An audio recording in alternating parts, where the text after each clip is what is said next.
Everyone is paying an electricity bill they were never supposed to carry. Every single month, money walks out of your pocket and into the hands of a utility company that didn't build the grid for you, didn't design the rates for you, and certainly doesn't lose sleep over you. But there was a man sleeping under a highway overpass in the summer heat of 2019. He had nothing to his name except a busted shopping cart, a library card, and 3 secondhand solar panels that people walking past on the street openly laughed at. He found a way out of that trap, not with money, not with connections, not with some program that put him on a 2-year waiting list. He did it with $73 in salvaged parts, 2 weeks of library internet, and a refusal to believe the joke was on him. It wasn't. It never was.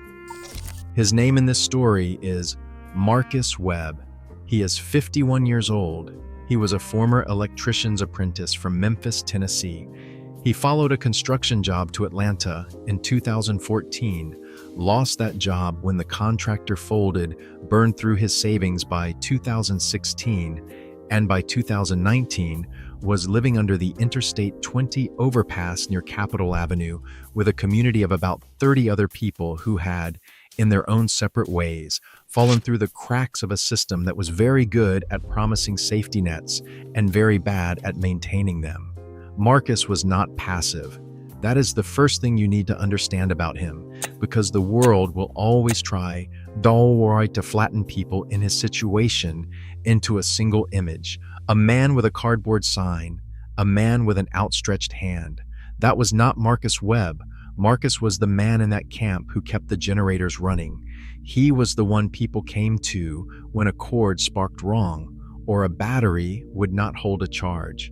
He understood electricity the way a musician understands rhythm, not from a textbook, but from years of being in the room with it, listening to it, feeling when something was off.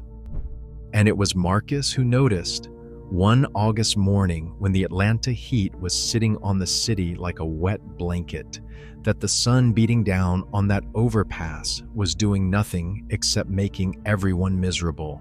He looked up at that white Georgia sky, squinting against the glare. He thought about the solar panels he had seen going up on houses in Buckhead, the rich neighborhoods north of downtown. He thought about the library computer. He thought about what he knew.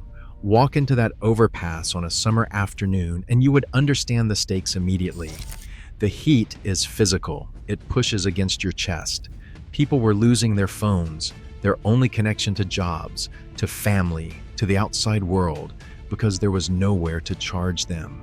A man named Gerald had missed 3 consecutive callback interviews for a warehouse position because his phone died and he had no alarm.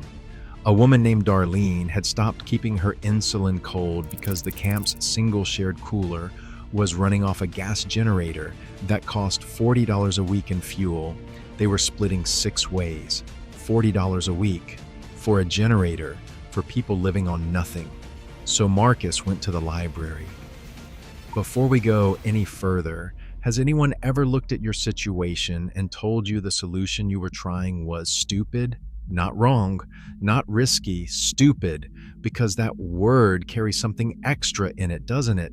It's not just a disagreement, it's a dismissal. It's someone deciding you don't have the capacity to know what you're doing.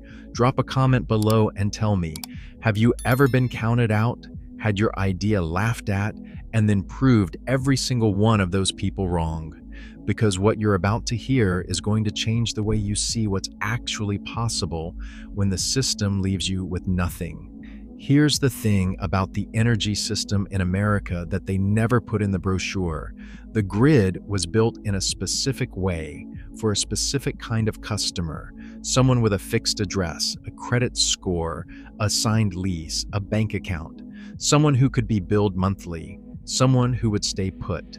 That system was not designed with any flexibility for the 40% of Americans who are one paycheck away from an eviction notice, and it was especially not designed for the roughly 600,000 people on any given night who are experiencing homelessness. And Black Americans, who represent 13% of the general population, represent roughly 40% of the homeless population in this country. That is not a coincidence.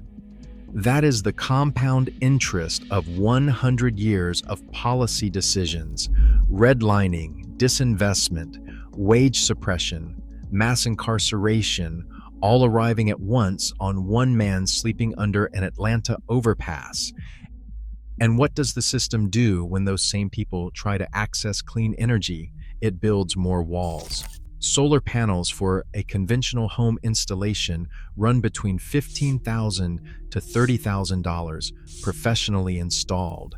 A credit check, a homeowner's agreement, a connection to the grid, all of it requiring the exact infrastructure that someone like Marcus did not have.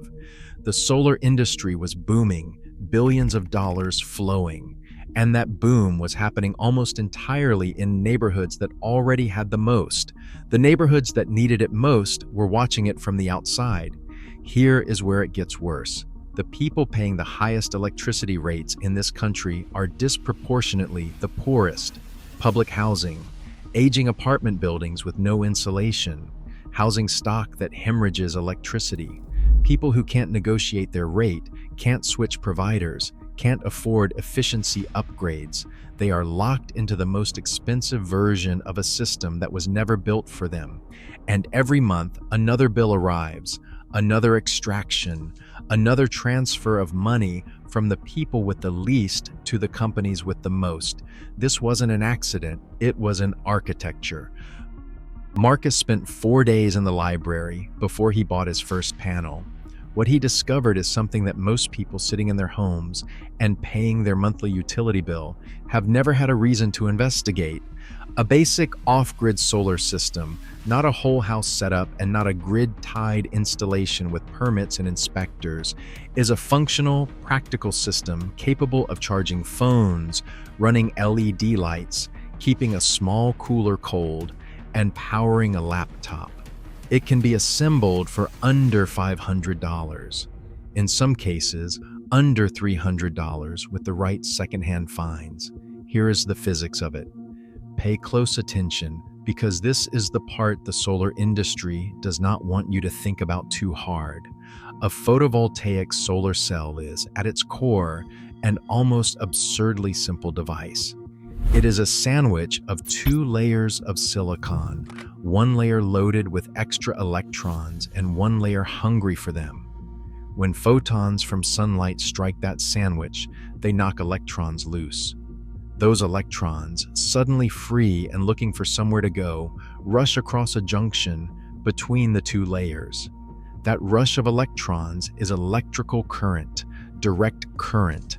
The sun hits the panel, electrons move, power flows, there is no combustion, no moving parts, no fuel to buy. The sun charges nothing per hour, and it has been running reliably for about 4.5 billion years. Think of it like a waterfall. The photons from sunlight are the water at the top. The silicon layers are the channel. The electrons are the water rushing down. As long as the sun keeps shining, and it will keep shining long after every utility company on Earth has filed for bankruptcy, the waterfall runs. What Marcus needed was 4 components: a solar panel to capture the energy, a charge controller to manage the flow of that energy so it did not destroy what he was storing it in, a battery to store it, and an inverter to convert the stored direct current into the alternating current that runs ordinary devices. That's it. That's the whole system. No utility company, no monthly bill, no credit check, no fixed address required. His first panel cost him $40 at a salvage yard, a scratched secondhand 100-watt monocrystalline panel that still tested at 88% efficiency. His charge controller was $12 from a Facebook marketplace listing from a man in Decatur who had upgraded his own system. His battery, a used 100 amp hour deep cycle marine battery, cost $20 from an auto parts store that was about to dispose of it. His inverter was $11 at a pawn shop. Total outlay, $83. He was $30 over his initial estimate. But one of the men in the camp contributed $2, and a woman named Darlene gave him $5 from her last $20. Because by this point, the whole camp was watching. He set the panel up on the concrete edge of the overpass, angled south at roughly 30 degrees, the optimal tilt for Atlanta's latitude, using a wooden frame he built from discarded pallet boards. He ran his wiring. He connected the panel to the charge controller to the battery to the inverter. He checked his connections twice. Then he waited.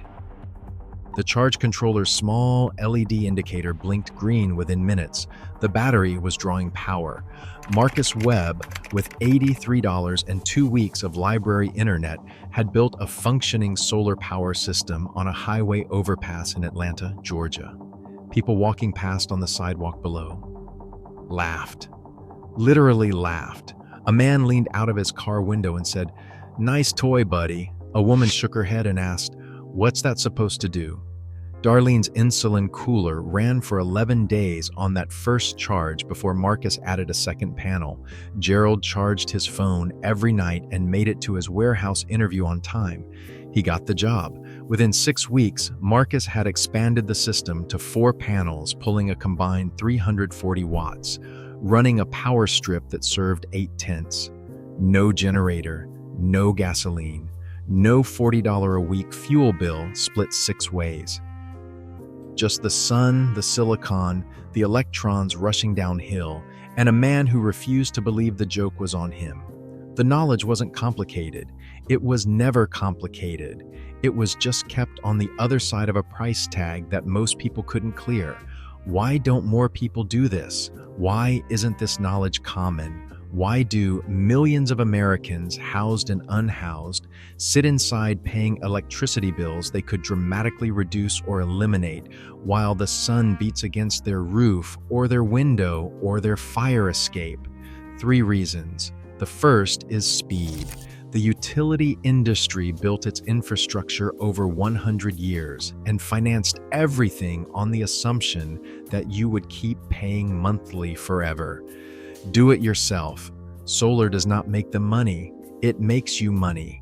They have no commercial incentive to teach you what Marcus taught himself in 4 days.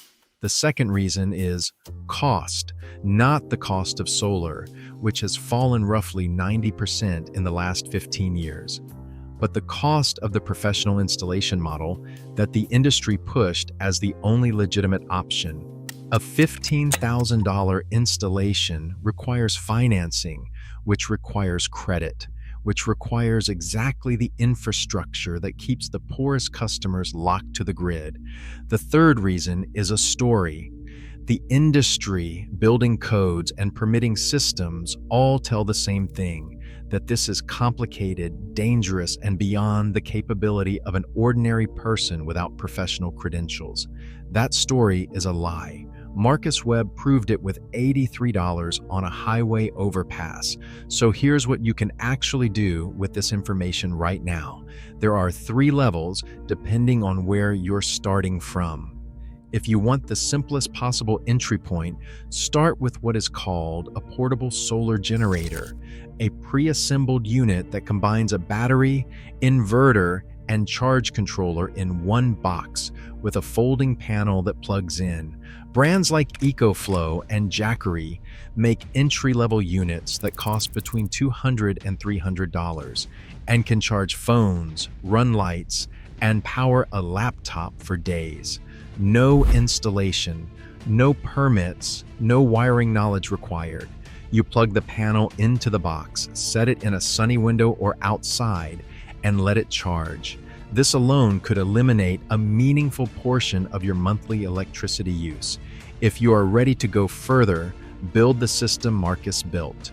Source a 100 to 200 watt used solar panel from Facebook Marketplace, OfferUp, or your local salvage yard.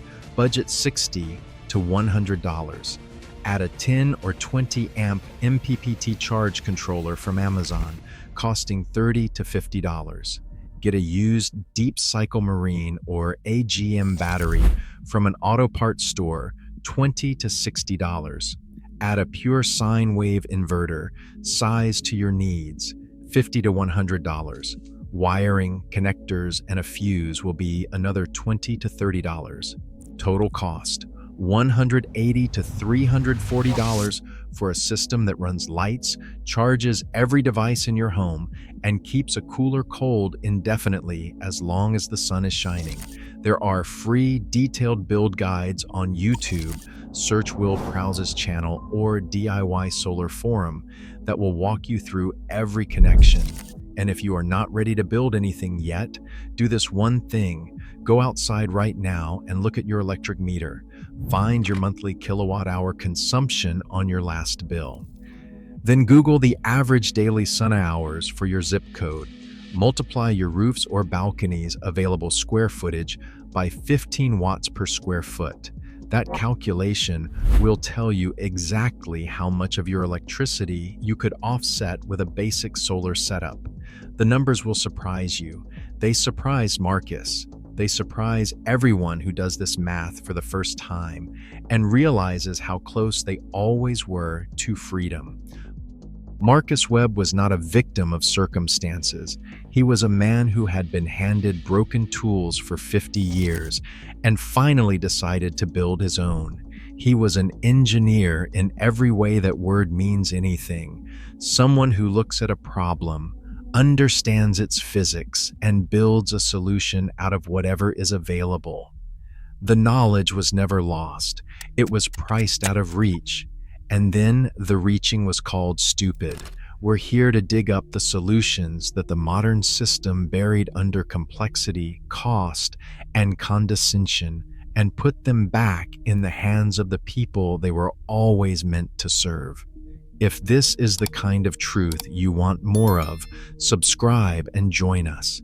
And tell us in the comments, what's the next thing you want us to investigate? The water system, the food system, the medical system, because every one of them has a Marcus Webb story hiding inside it, and every one of those stories belongs to you.